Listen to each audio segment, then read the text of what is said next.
Shalom Aleichem Besem Hamasiyah. Salam sejahtera dalam nama Tuhan Yesus Kristus. Kembali lagi bersama saya Timothy Al-Awal, mengkaji hal yang sama seperti kemarin, khusus tentang masalah dogmatika Tritunggal umat Kristiani. Yang sangat menarik di sini adalah pembahasan kita mengacu di mana sejarah Muslim. Ini saya ambil dari literatur Muslim yang mengakui bahwa ilmu kalam yang dikatakan ilmu tauhid menurut Islam sendiri itu adalah ajaran Islam yang terpengaruh dari kekristenan. Ya, tapi sebelum kita masuk materi, di sini saya menghimbau kepada kawan-kawan yang khusus pengkajian Islamologi ataupun para debater sendiri untuk melacak sejarah Islamologi itu ya mungkin karena sangat sulit ya mendapatkan buku-buku seperti yang akan saya angkat nantinya. Saya memberikan rekomendasi untuk kawan-kawan yang sulit agar bisa mencari yang mudahnya seperti membaca bukunya Pak Bambang Nursena dan juga Pak Leonardo Winarto.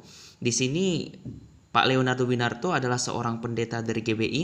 Beliau juga teman seapologet dengan Pak Gracia Pelo, dan saya rasa walaupun dia dari gereja barat sudah sangat cukup menjelaskan makna Tritunggal, baik itu sejarah kekristenan timur sejak awal purbanya sampai di mana perguncingan dalam Islam Kristen khusus membahas Tritunggal itu.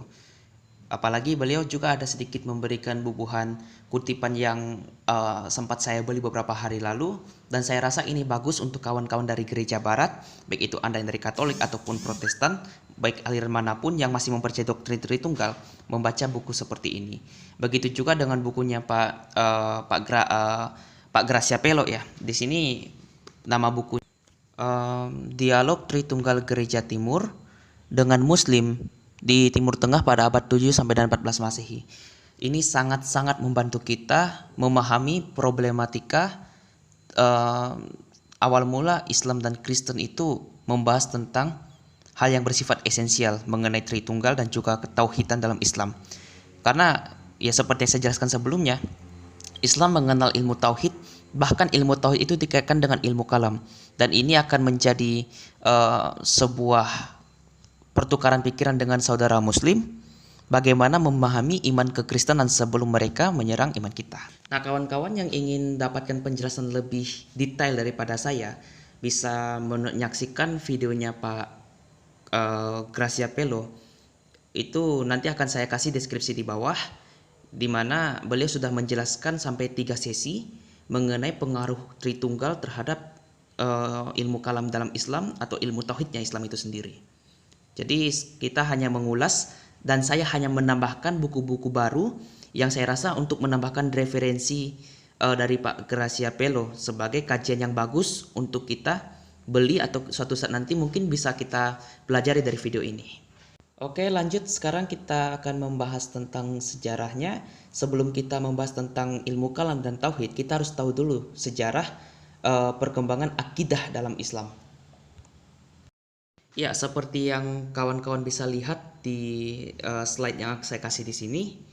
Di sini saya membahas dari kajian Profesor Dr. Ki Haji Sahilun An-Nasir dalam tulisan beliau yang berjudul Pemikiran Kalam Teologis Islam. Kawan-kawan bisa beli buku ini di mungkin baik itu Tokopedia atau Bukalapak. Ini saya rasa bukunya menjangkau lah ya, masih bisa menjangkau nilai ekonomisnya untuk kita beli.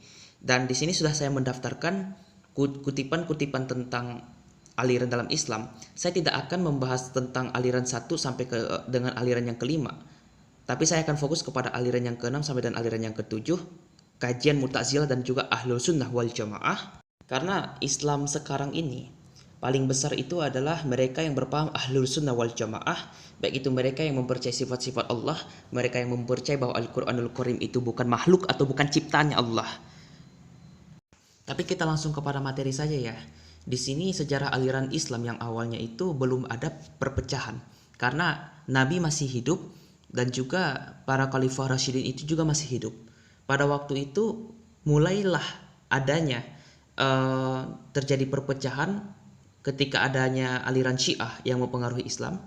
Dan menurut sejarah Islam, Syiah ini dibawa oleh Ibnu Syaba, di mana perpecahan dari Syiah ini karena mereka setia kepada khalifah yang keempat, yaitu Ali bin Abi Thalib.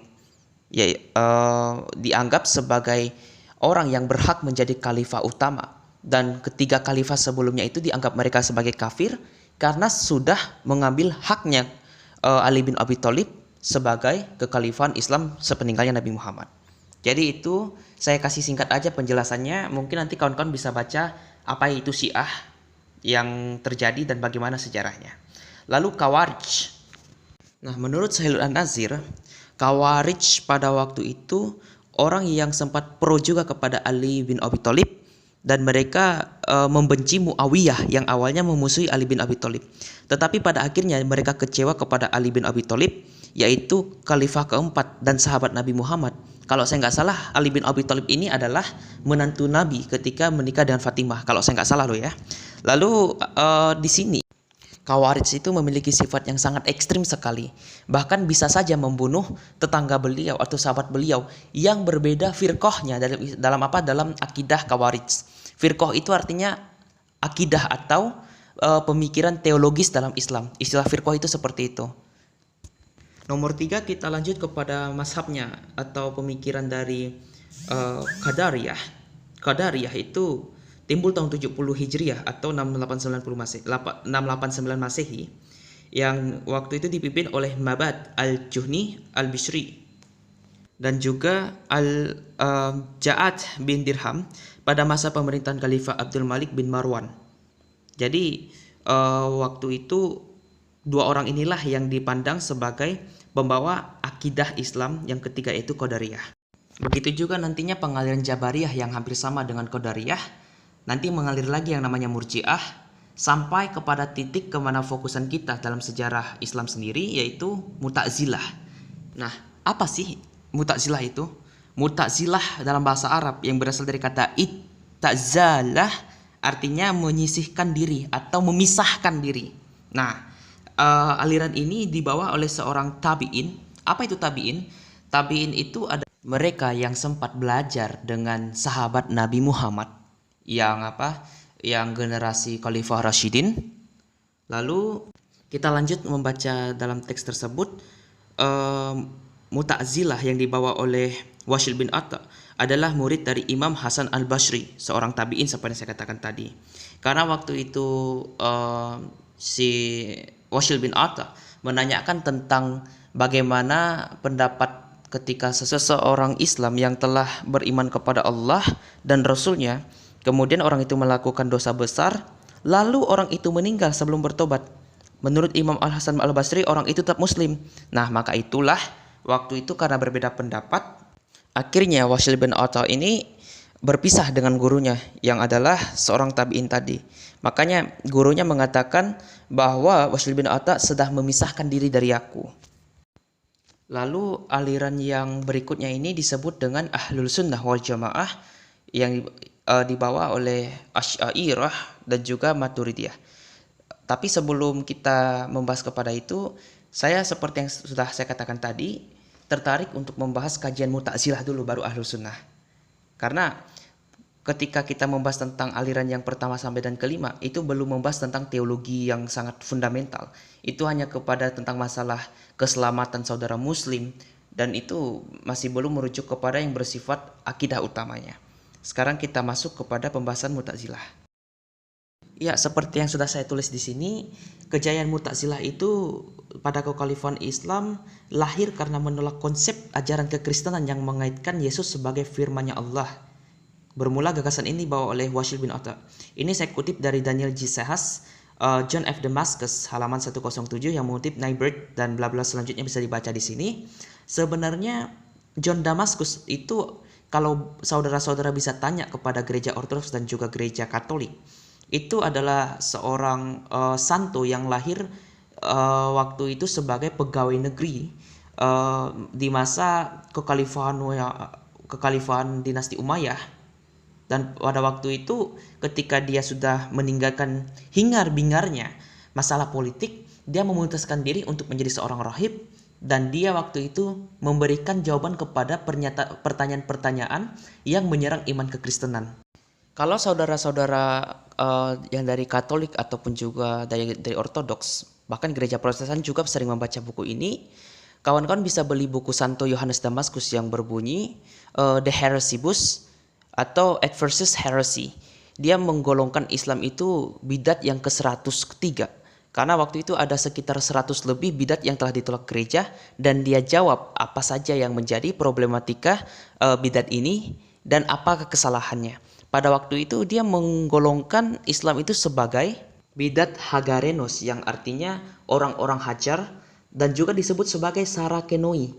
Maksudnya apa? Yang ditinggalkan oleh Sarah, itu sindiran beliau dalam buku yang ditulis.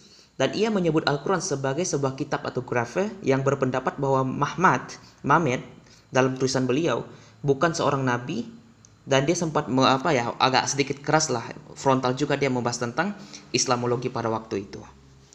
Tetapi ini karena wajar saja, beliau memiliki posisi sebagai seorang santo yang hidup pada kalangan gereja yang masih memegang Konsili Kalsedon, yang pada waktu itu antara pihak Kalsedonian sendiri memiliki perguncingan terhadap bagian wilayah timur.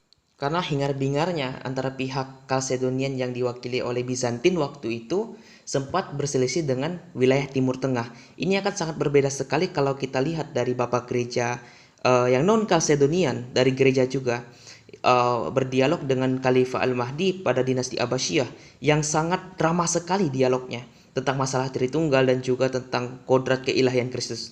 Tapi kita akan menyoroti tentang masalah pengaruh Mu'tazilah yang awalnya itu karena mereka menolak ajaran kekristenan. Sekarang kita lanjut kepada poin kedua. Dalam buku yang saya bahas tadi, Dr. Said Nazir, Mu'tazilah ini lahir tahun 101 Hijriah.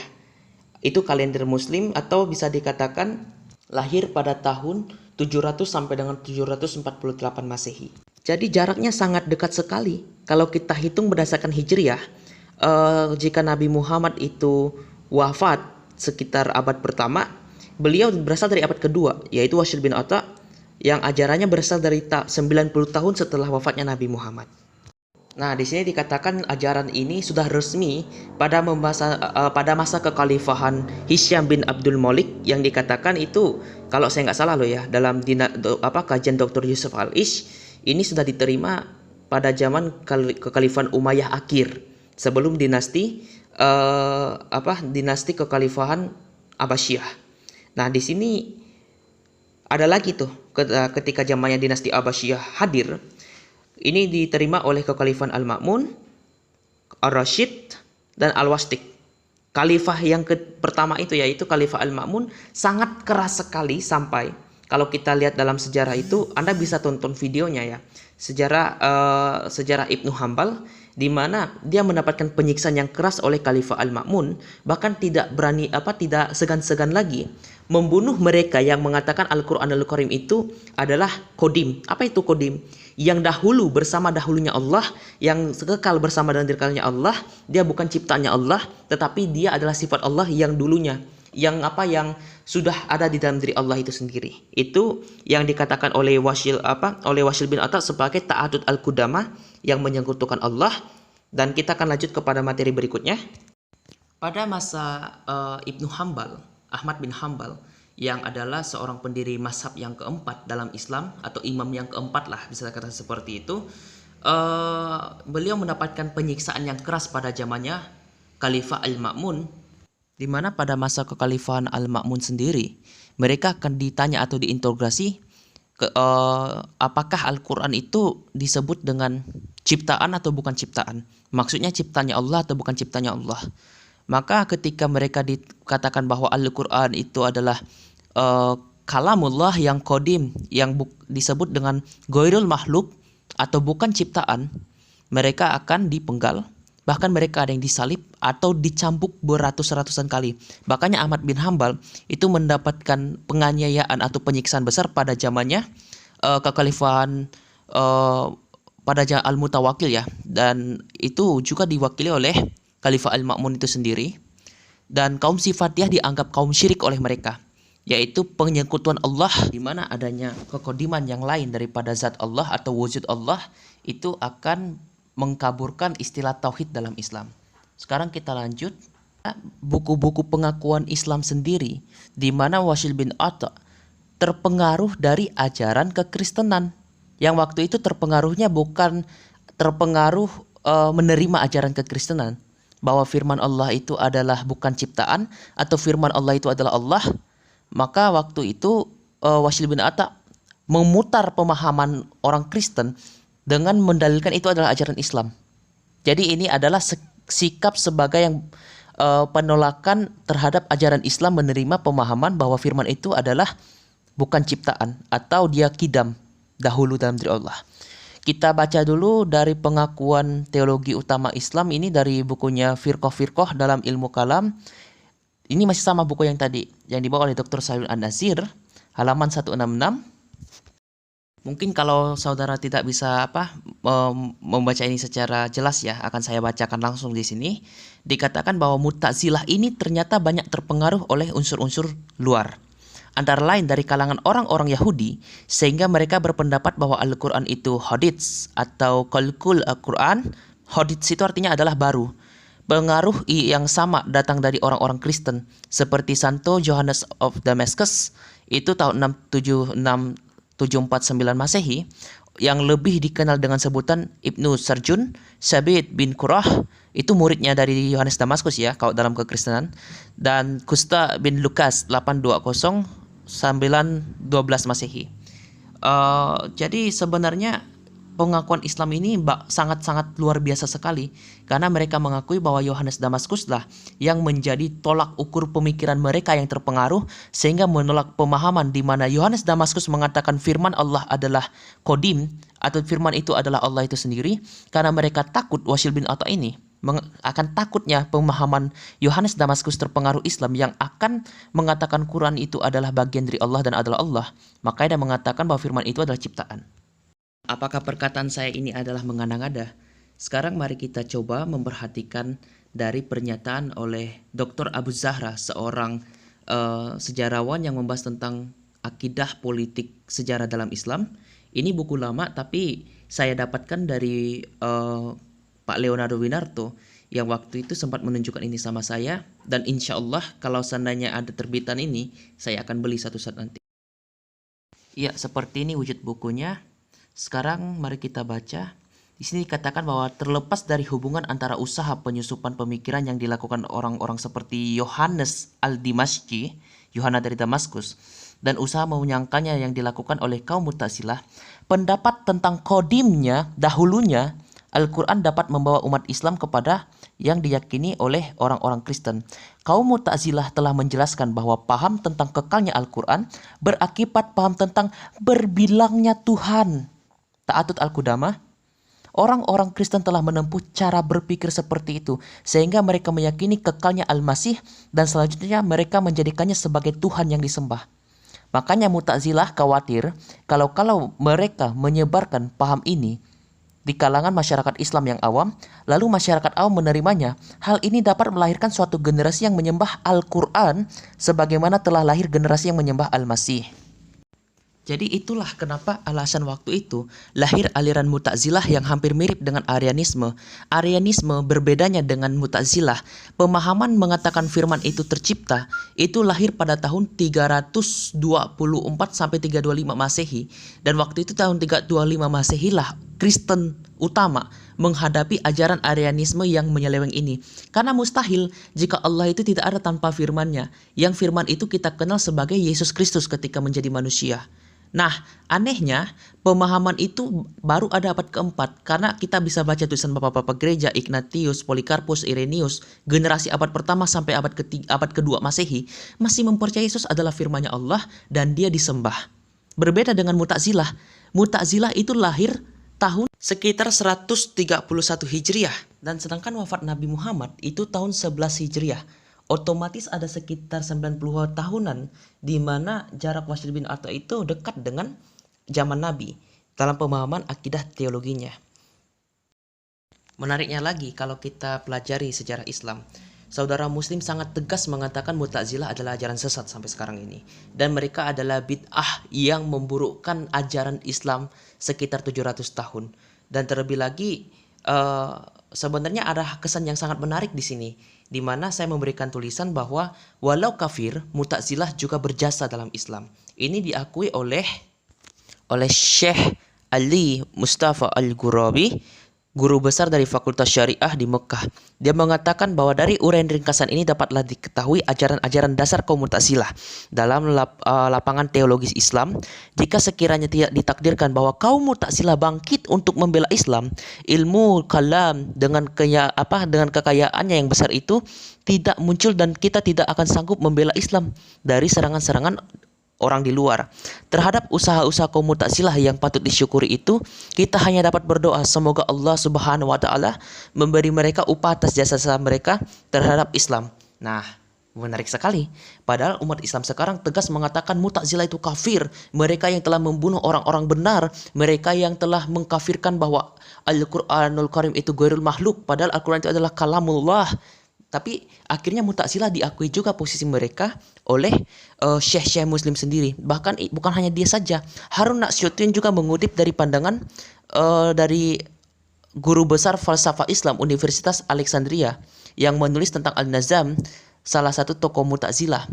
Dan Harun Nasution mengaku hal itu juga, bahwa ada jasa Mu'tazilah di balik kesesatan mereka itu. Buku ini mungkin saudara Kristen atau saudara Muslim bisa beli ringkasannya dari buku Pak Gracia Pelo, mengutip pemahaman Harun Nasution dari halaman 106 sampai dengan 107 yang berjudul buku tadi, Dialog Tritunggal Gereja Timur dengan saudara Muslim pada abad ke-7 sampai dengan 11 Masehi. Dan insya Allah suatu saat nanti saya akan beli juga buku ini. Nah, ini adalah kitab Al-Mihlal wa An-Nihlal, buku Asy-Syarastani yang selalu digunakan saudara muslim membahas tentang aliran teologi dalam sejarah umat manusia, khususnya dalam akidah Islam awalnya.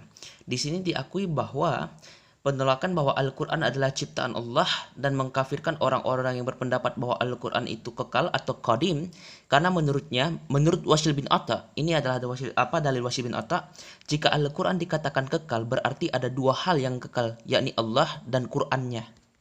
Dalam buku yang sama juga, ini akan kita bahas dari pemahaman Abu Hudzail. Abu Hudzail merupakan salah satu murid dari Wasil bin Atta.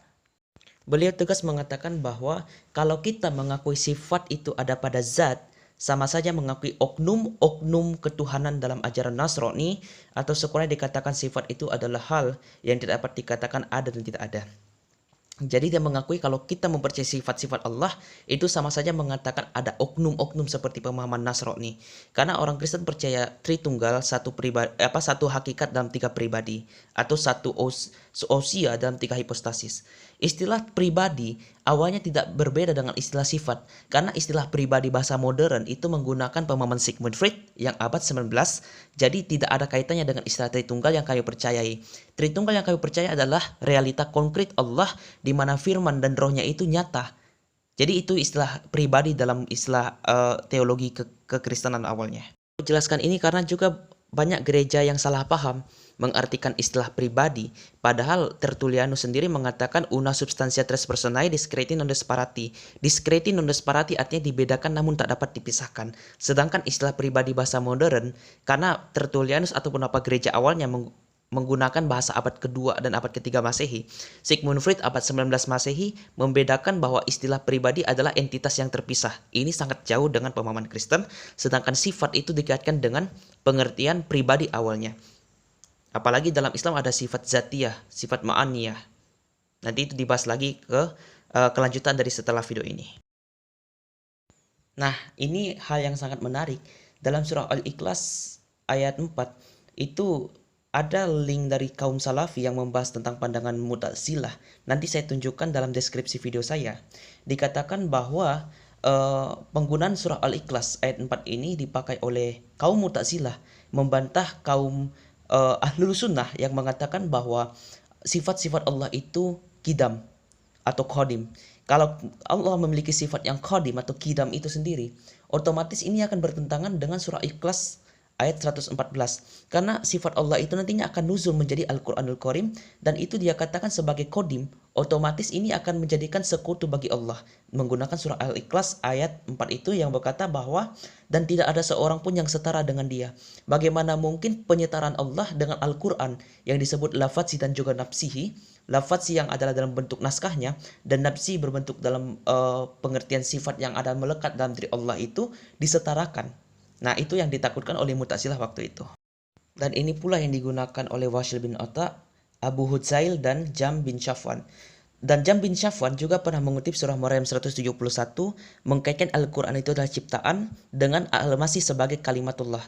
Itu sudah saya bahas di video sebelumnya, mungkin bisa cek ya dalam video-video sebelumnya dan saya tidak akan bahas lagi dalam sesi video ini.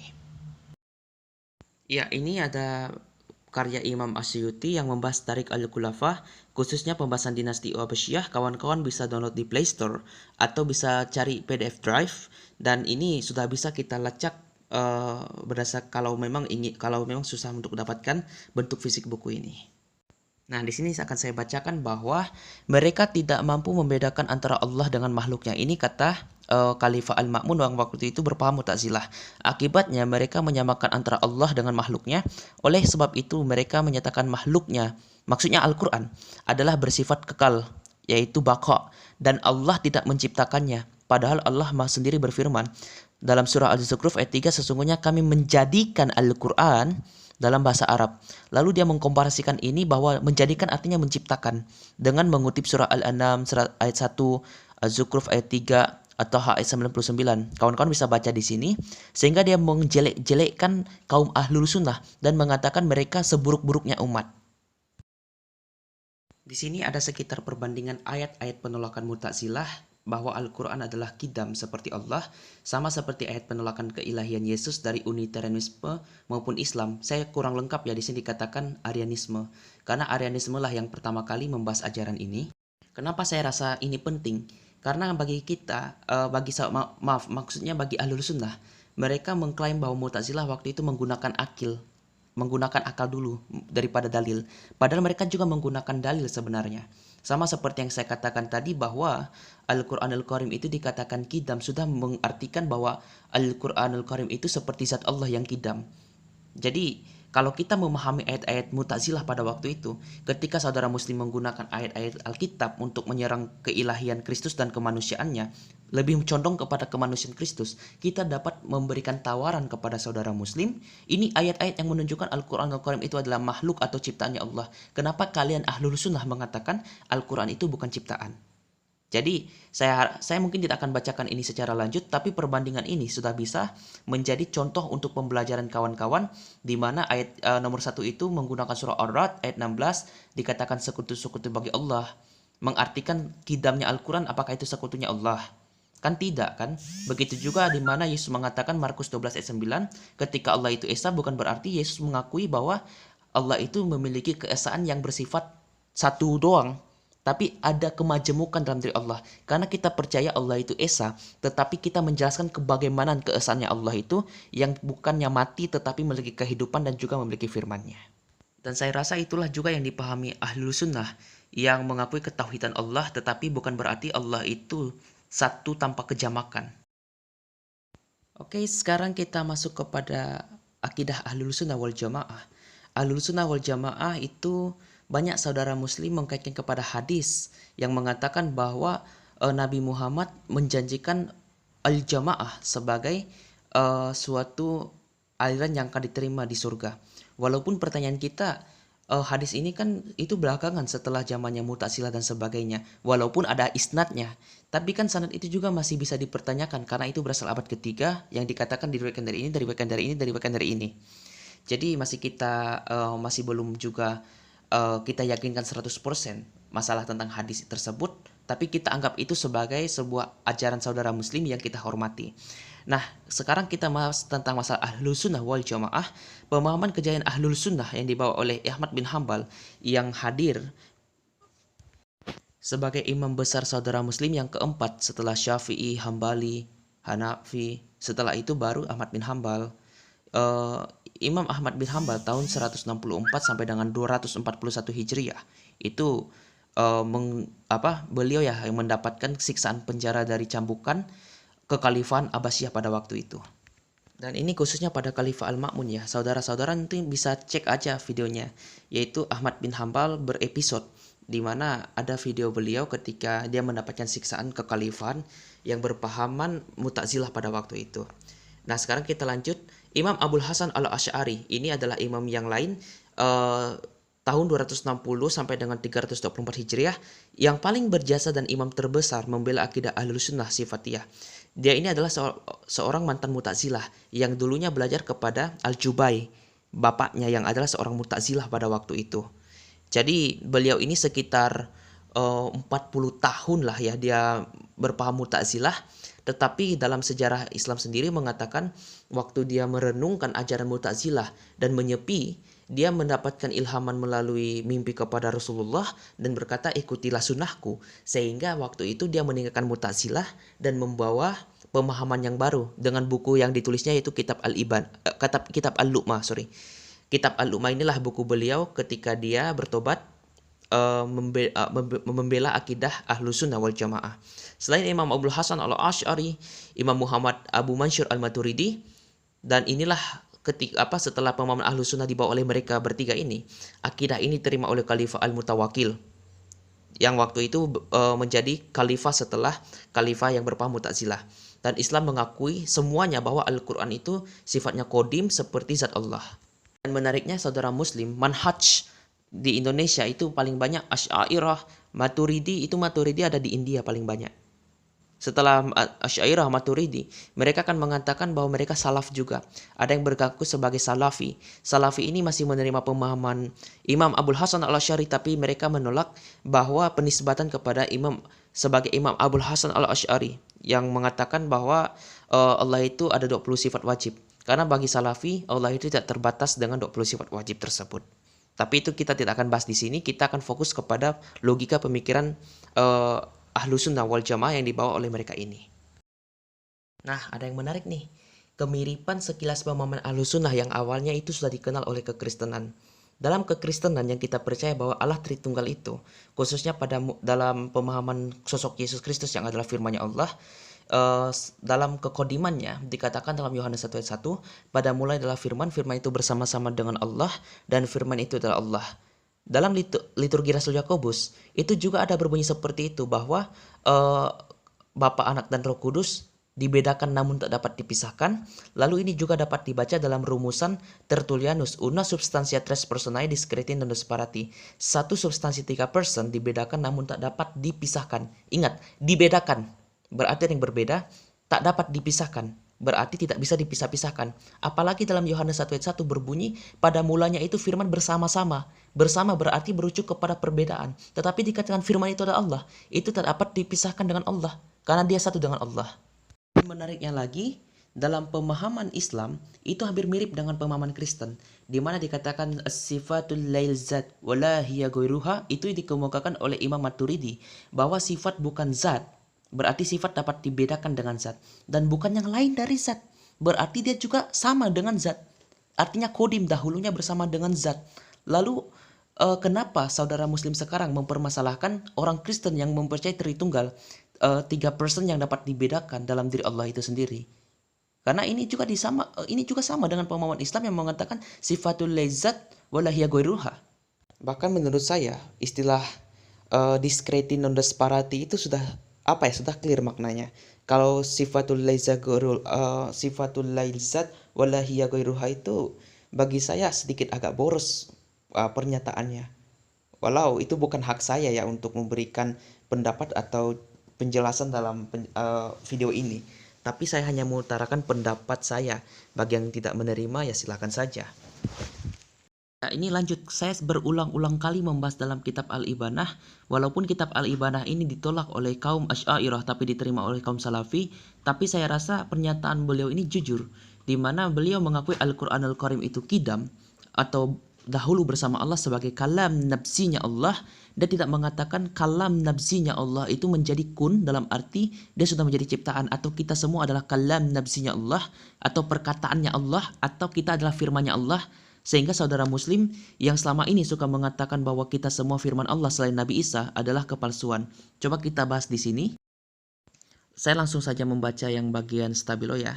Karena hal ini mewajibkan segala sesuatu itu juga disebut ucapan Allah, kalamullah atau perkataan Allah. Siapa saja yang berkata seperti ini maka ia telah membuat kedustaan yang besar. Sebab konsekuensinya segala sesuatu yang di alam ini baik manusia, kuda, keledai dan lain disebut kalamullah. Dalam pernyataan ini terdapat kedustaan. Jadi untuk saudara muslim yang suka berdalih bahwa orang Kristen itu mengada-ngada bahwa firman itu menjadi manusia padahal semua semesta ini adalah firman Allah, itu ditolak oleh imam Anda, Imam Abdul Hasan Al-Asy'ari, pemegang akidah Ahlul Sunnah yang telah membela ajaran Ahlul Sunnah, pemahaman Ibnu Hambal yang telah dibela pemahaman Ibnu Hambal. Sekalipun saya tahu Imam Islam Asy'ariyah sudah menolak buku kitab Al-Ibanah, tapi ini diterima oleh kaum Salafi, dan itu sudah saya bahas dalam sesi video yang sebelumnya, bisa ditonton dari video saya ya. Ya, ini udah pernah saya presentasikan sebelumnya. Saya memiliki dua kitab Imam Abdul Hasan Al-Asy'ari, di mana beliau adalah pembela akidah ilmu kalam yang waktu itu bertobat dari kaum Mu'tazilah, dan itulah yang sangat terinspirasi dalam saudara muslim. Dalam kitab Al-Lumah, kitab pertama beliau ketika dia bertobat, dia mengatakan, tetapi Allah mengakui Al-Quran yang diturunkannya kepadamu, Allah menurunkannya dengan ilmunya. Mengutip surah An-Nisa ayat 166. Ini adalah kutipan beliau menggunakan ayat Al-Quran, halaman 24 sampai dan 25. Kita bandingkan dalam kitab Al-Ibanah. Dia tadi kan mengakui bahwa menurunkan dengan ilmunya. Bahkan di sisi lain halaman 25 dalam kitab Al-Lumah dia mengatakan bahwa pengetahuan Allah adalah pengetahuan Allah itu merupakan dirinya sendiri. Ini kan tidak beda dengan Yohanes 1 ayat 1. Pada mulanya adalah firman itu bersama-sama dengan Allah dan firman itu adalah Allah. Ini apa bedanya dengan mengatakan pengetahuan yang mustahil pengetahuan itu sendiri adalah dirinya? Coba kakak-kakak ataupun juga saudara-saudara yang lain bisa lihat teks yang sudah saya tulis bagian kitab Al-Lumah.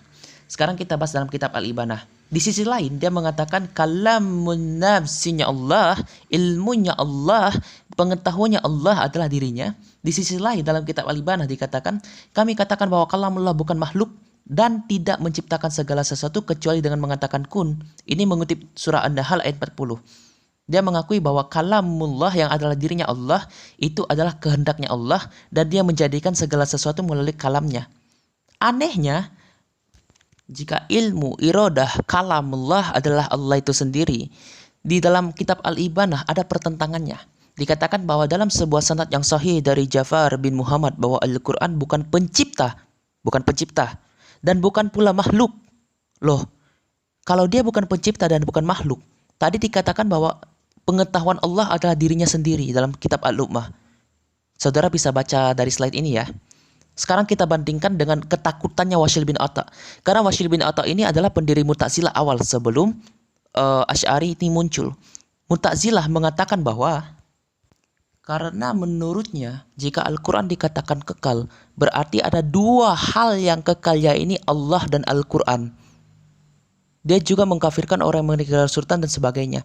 Dia mengatakan bahwa kalau kita percaya qadimnya Al-Quran, ini berpaham ta'adud al-qudama, yang artinya menduakan Allah. Loh, apa bedanya pemahaman ini dengan pemahaman dualisme? Jadi antara kitab Al-Ibanah dan juga pemahaman Mu'tazilah itu menjadi kontradiktif, dan saya rasa itu adalah permasalahan saudara muslim. Itu kami serahkan dengan saudara muslim sendiri ketika membahas tentang tauhidnya dengan ajaran ilmu kalamnya. Ada kawan kita dari kekristenan barat yang mensalahartikan, entah mungkin karena saya menggunakan kata Allah atau bagaimana. Tapi yang jelas dalam komen beliau ini, saya ingin memberikan ketegasan istilah Allah itu hanya bahasa Arab. Karena kata Allah itu berasal dari kata Allah, bahasa Tuhan Yesus Kristus, yang dalam bahasa Ibrani adalah Elohim. Jadi saya tidak salah menggunakan kata Allah karena itu adalah anak dari bahasa ibu Tuhan Yesus Kristus yang berbunyi Allah. Saya menghormati istilah Allah atau Allah untuk supaya sejajar dengan kitab LAI yang menggunakan kata Allah. Itu hanya sekadar korespondensi bunyi dan juga kontekstualisasi bahasa saja. Dan terlebih lagi kalau dikatakan Islam berbeda dengan Kristen, ya memang Islam berbeda dengan Kristen, Tuhannya berbeda dengan orang Kristen. Tetapi mereka percaya Allah memiliki pluralitas dalam diri Allah itu sendiri. Seperti orang Kristen percaya pluralitas dalam diri Allah, yaitu Tritunggal itu sendiri. Jadi jangan salahkan saya dalam hal seperti ini. Dan menariknya lagi, ada saudara muslim yang mengakui, ini khususnya ketika zamannya Al-Ghazali berperang dengan pemahaman filsafat yang menulis reaksi ajaran kepada filsafat dengan berbunyi Tahafud al-Falsafah.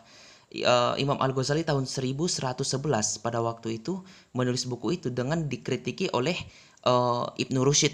Ibnu Rushd adalah muridnya Ibnu Sina yang waktu itu merasa dirinya tidak senang ketika dikritik, maupun juga kaum filsafat yang dikritik, dengan membalas kritikan itu dalam bunyi Tahafud al-Tahafud atau Fasal al-Maqal. Dikatakan di situ bahwa karena itu Asy'ariyah pasti mengatakan bahwa zat berdiri sendiri. Satu, zat berdiri sendiri. Sifat berdiri sendiri. Dua, sifat berdiri sendiri. Pendapat bahwa setiap jumlah satu berdiri sendiri pada akhirnya akan jatuh pada pendapat kalangan Nasrani bahwa seseorang al-Qanim adalah tiga wujud hayat dan ilmu. Walaupun Nasrani sebagaimana ditunjukkan Ibnu Rushd mengatakan bahwa substansi itu tiga dan Tuhan itu satu. Nah, Ibnu Rushd sendiri loh yang mengatakan bahwa Tritunggal kekristenan itu yang akhirnya menjadi pengaruh terhadap ilmu kalam kaum Asy'ariyah. Walaupun Ibnu Rushd tidak menyangkal sifat-sifat Allah, tetapi dia mengatakan 20 sifat Allah itu terpengaruh dengan ilmu Tritunggalnya orang Kristen. Jadi saya rasa apa yang saya sampaikan ini benar adanya. Dalam arti literatur muslim mengaku itu juga. Nah, saya rasa kaum Asy'ariyah yang mempengaruhi pihak NU atau juga kawan-kawan muslim yang toleransi, ini dapat kita baca seperti buku dari karya Profesor Ki Haji Muhammad Taib Thohir Abdul Muin. Ini bukunya dapat kita lihat di sini. Nama judulnya adalah Ilmu Kalam yang diterbitkan oleh penerbit Wijaya tahun 1966 di Jakarta. Halaman 52 sampai dan 53. Dia mengatakan bahwa sebab itu wujudullah sebab jauhar, pokok atau asal, dan itulah zat yang Maha Esa pada hakikatnya. Adapun ilmu dan haya, keduanya sifat wujud belaka. Dengan begini tidaklah membawa kepada berbilangnya Tuhan dalam hakikatnya. Ingat loh, kita percaya satu hakikat, tapi 3%. Di sini katakan dengan begini tidak membawa kepada berbilangnya Tuhan dalam hakikatnya. Berdasarkan keterangan di atas, maka Allah, Kalimatullah, dan Roh Al-Kudus, lafaz dan ibarat itu yang terdapat dalam Injil tidaklah berarti menunjukkan kepada zat yang tiga pada hakikatnya. Berarti kaum muta'kalimun, penganut ilmu kalam yang bersifat toleransi, mengakui kejujuran sejarah bahwa pemahaman Tritunggal bukanlah merujuk kepada triteisme. Dan itulah kenapa ilmu kalam ini saya rasa sangat membantu kita menjelaskan kepada saudara muslim untuk kembali kepada fitrah mereka sebelum memfitnah agama Kristen yang mengenalkan Tritunggal dan ilmu kalam yang baru dikenalkan Islam abad belakangan. Dan buku itu saya kutip dari Pak Leonardo Winarto ya. Dan insya Allah suatu saat nanti juga itu akan menjadi koleksian saya. Berarti ada 2 koleksian yang ingin saya koleksi dari buku ini. Dan harapannya saya akan mengkaji lagi lebih dalam tentang masalah ini. Ya, sekian dari penyampaian yang ingin saya sampaikan di sini. Saya harap dengan pernyataan dan sejarah yang saya nukilkan itu bukan menyisakan kepada fitnah, tetapi mengembalikan kepada saudara muslim untuk kembali kepada fitrah mereka sebelum memfitnah tentang masalah Tritunggal, khususnya kepada ilmu kalam yang mereka percaya sebagai ilmu tauhid, dan mereka harus kembali kepada konsekuensi bahwa ilmu kalam merupakan pemahaman yang sama dengan Tritunggal, walaupun tidak selalu sama dengan Tritunggal. Karena Islam percaya bahwa Al-Quran bukan disembah, walaupun dia sebagai kalamullah, tetapi di sisi lain ini akan berpaham ta'atut al-qudamah, dan itu yang ditakutkan orang Kristen. Makanya orang Kristen percaya Yesus adalah firman Allah dan juga disembah. Ya, mungkin sekian yang ingin saya sampaikan. Semoga pengajaran ini bermanfaat. Tuhan Yesus Kristus, Sang Penyelamat Maha Hidup, menjadi berkat untuk kita semua, khususnya bagi mereka yang belum percaya kepadanya. Amin.